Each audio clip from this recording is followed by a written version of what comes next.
Yann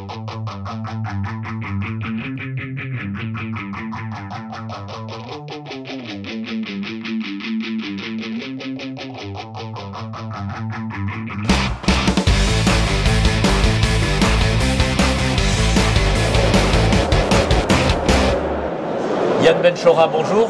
Bonjour.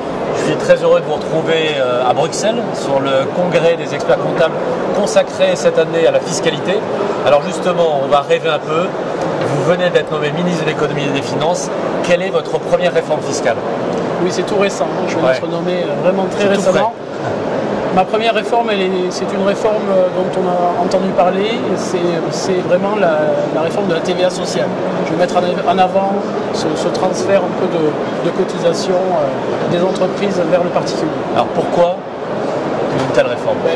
Aujourd'hui, on est confronté à la mondialisation de l'économie, des marchés, et on ne peut pas raisonner franco-français. On commence à Bruxelles à raisonner bien sûr européen depuis de nombreuses années, mais on ne peut pas vraiment se cantonner qu'à ça. On est obligé de faire en sorte que nos entreprises soient compétitives. On ne peut plus rester sur nos carcans d'après-guerre.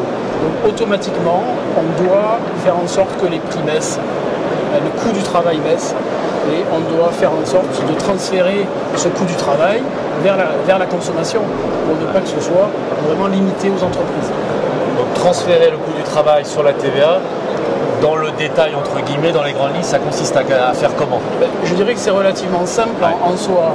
C'est augmenter aujourd'hui de 2 points le taux de TVA, qui va et compenser, je dirais, cette augmentation de TVA qui va toucher la grande consommation par une baisse des cotisations sociales et d'allocations familiales qui vont toucher les entreprises, des cotisations patronales bien sûr, pour rabaisser le coût du travail en France.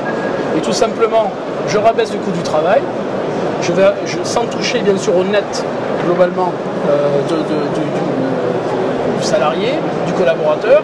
On va plus avoir des cotisations patronales qui vont baisser, et donc une compétitivité qui va bien sûr être améliorée, en particulier pour les produits manufacturés qui sont importés en France à faible coût du travail, qui vont être chargés par cette TVA sociale, en fait ce surcoût de TVA, et au contraire les produits français qui vont être exportés ne vont pas être touchés par un coût du travail qui sera élevé, mais au contraire beaucoup plus compétitif.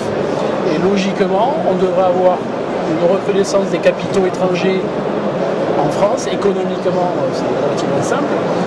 Et je dirais la TVA ensuite va toucher l'ensemble de nos concitoyens. Et automatiquement, il ne faut pas que les cotisations sociales d'allocation familiale, de sécurité sociale soient uniquement financées par les travailleurs ou par les ouvriers. Là, on va élargir cette base-là, ce qui est plus logique, je dirais. Mais du coup, dans un premier temps, plus de points de TVA, et du coup, on répercute sur les cotisations patronales. Est-ce que l'objectif à terme, c'est de supprimer totalement les cotisations patronales? Alors, on ne peut pas aller vers une suppression totale. Il faut aussi se rendre compte de ce qui se fait dans les autres pays européens. Aujourd'hui, on a un taux de TVA actuellement qui est dans la tranche basse des pays européens. Il faut progressivement la remonter vers les pays du Nord pour qu'on puisse avoir une compétitivité qui est proche des pays du Nord aujourd'hui en Europe.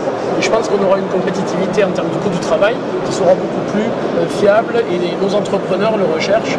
Et généralement, ça va influencer le PIB, la croissance de notre pays. Alors, on en a parlé, on l'a évoqué, ça a été déjà presque fait, on va dire. Quelles difficultés vous anticipez pour mettre en place cette réforme? Aucune difficulté. C'est de la volonté politique. Une mesure ne doit pas engendrer de difficultés techniques. Alors bien sûr, il y a des difficultés techniques de mise en place, mais vous augmentez de 2 points la TVA.